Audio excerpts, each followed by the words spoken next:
Hey everyone, and welcome to today's Explainer. We are diving headfirst into an absolutely fascinating text today. What we're looking at is essentially a surreal, dreamlike romance. It's this wild piece of writing that completely ignores all the standard, boring boundaries of a love poem. Instead, it bridges the infinite, sprawling universe with the absolute deepest, most intimate moments of human connection. I mean, we're talking about a journey that takes us from sitting in the driver's seat of a car all the way to the outer edges of the cosmos, blending sci-fi concepts with this intense cinematic passion. I am so pumped to guide you through the structure of this piece today because the way this author uses imagery is it's truly one of a kind. So let's jump right in. So, right out of the gate, the author establishes this totally ethereal, dreamy atmosphere. The world is light, my thoughts are dreams. Have you ever been so completely infatuated with someone that the real world just kind of fades away? That's exactly what the reader is experiencing here. By putting this right at the beginning, we're being invited to step directly into the author's uniquely structured reality. We aren't in some gritty, physical world of concrete and steel anymore. Nope, we are instantly transported into a space where physical matter is replaced by literal illumination, and where the internal landscape of the mind is just as tangible as the outside world. It asks us right from the start to just completely suspend our disbelief. Which brings us to section 1, a world of light. Let's unpack the actual mechanics of how reality works in this universe. Notice the dynamic at play here. The absolutely crucial point is that the narrator is an active creator of their reality. The opening lines continue, manifesting in the present are attractions of my soul. This breaks it down so beautifully. The author's internal thoughts, their soul's deepest desires, they're actively manifesting right now, in the present moment.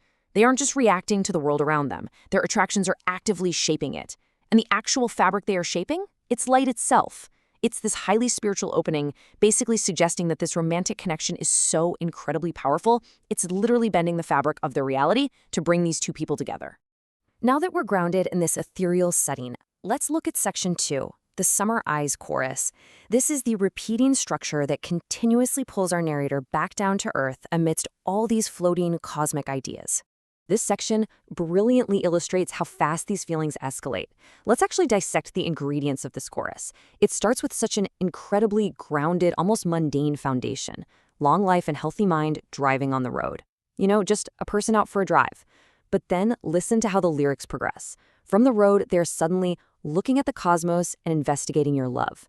Then it gets intense. My heart beats loud with your vibes, getting the feeling of love, looking at your eyes. Making love in dreams, and writing songs in my mind.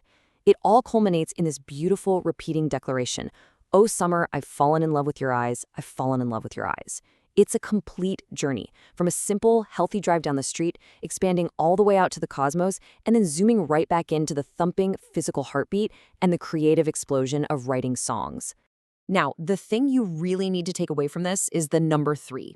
This exact chorus, this specific journey from the road to the cosmos to the summer eyes, repeats 3 distinct times throughout the text. In a piece that is just filled to the brim with wildly shifting imagery, this repetition acts as the structural heartbeat of the entire piece. It anchors us. No matter how far out into space or deep into the dream world the verses take us, this chorus always reels us right back into that car, looking at the stars, feeling that undeniable heartbeat. After establishing that rhythmic heartbeat, the author shifts gears entirely.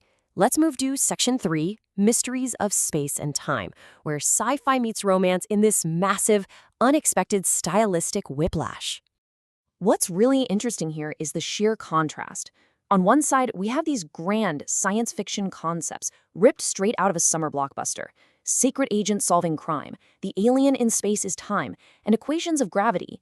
But interspersed right alongside these massive ideas are the most grounded, charmingly mundane compliments. Things like your emotions of love, I trust your words, your car's wonderful, and may I join your world. The author uses this brilliant juxtaposition to show that navigating a new relationship, figuring out if you can trust someone and merging your worlds, it feels just as complex, mysterious, and high stakes as solving the equations of gravity or dealing with secret agents. I want to dive deep into this specific, wildly surreal metaphor. The alien in space is time, solving the mystery. Think about that for a second. When you are falling in love, time behaves completely differently, doesn't it? It stretches out, it speeds up, it becomes entirely foreign, literally an alien. The author frames time and gravity as literal mysteries to be solved right alongside the mystery of love. They are investigating your love with the exact same intensity a scientist might use to study the cosmos. It's just a beautifully nerdy and deeply romantic way to express how totally overwhelming infatuation can be. But the author doesn't stay in the realm of sci-fi forever.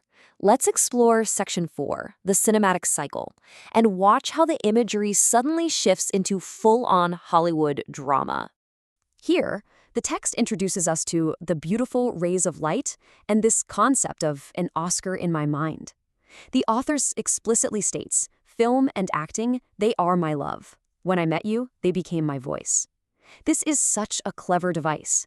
By defining this Oscar in my mind, we see how the author's pre-existing passions, movies, acting, dramatic storytelling, merge completely with the person they are falling for. The person they love has literally given voice to their internal, award-winning cinematic masterpiece. The relationship itself is playing out like an Oscar-worthy film right inside their head. And of course, like any great Oscar-winning drama, there is deep emotional complexity. Let's map out the emotional dualities presented here. The author pairs suffering and enjoying and tells us they became a cycle. Then they pair happiness and tears, stating, they became my witness. This perfectly captures the dramatic, cinematic highs and lows of this powerful attraction. Love isn't just painted as easy or uniformly happy here. It's a cyclical, intense experience.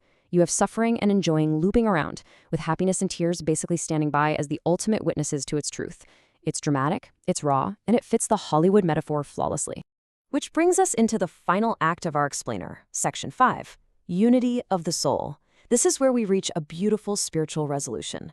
We've traveled through light, driven on roads, explored space and time, and won internal Oscars.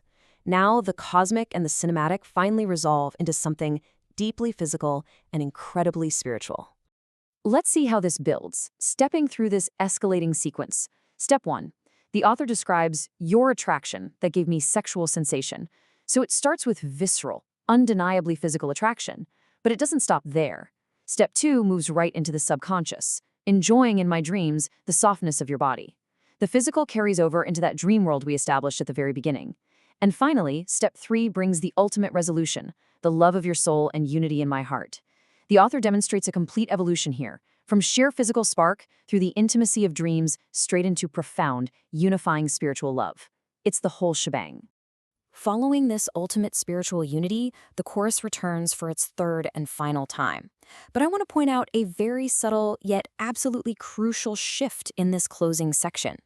Throughout the text, the chorus ended by repeating the iconic line twice. "O summer, I've fallen in love with your eyes, I've fallen in love with your eyes." But here, in the grand finale, this line echoes 3 times. "I've fallen in love with your eyes." It's a lingering, echoing declaration that marks the true emotional climax of the piece. It's almost as if the author is completely overwhelmed by the gravity of their own realization. Yet despite all of it, the cosmos, the light, the dreams, and the absolute certainty of the author's own feelings, we are brought right back down to the most vulnerable, human question possible. Hidden amidst the equations of gravity and the secret agents earlier in the text was this simple plea, "I love you, and do you love me?" It's a staggering reminder that no matter how grandiose our internal worlds become, no matter how intensely we manifest our dreams or analyze our heartbeat, romance always requires another person. And so we end our explainer today with that unresolved tension, leaving us to ponder, does the owner of those summer eyes actually feel the same way? Is this beautiful cosmic romance ultimately reciprocated? Thank you so much for exploring this incredible text with me.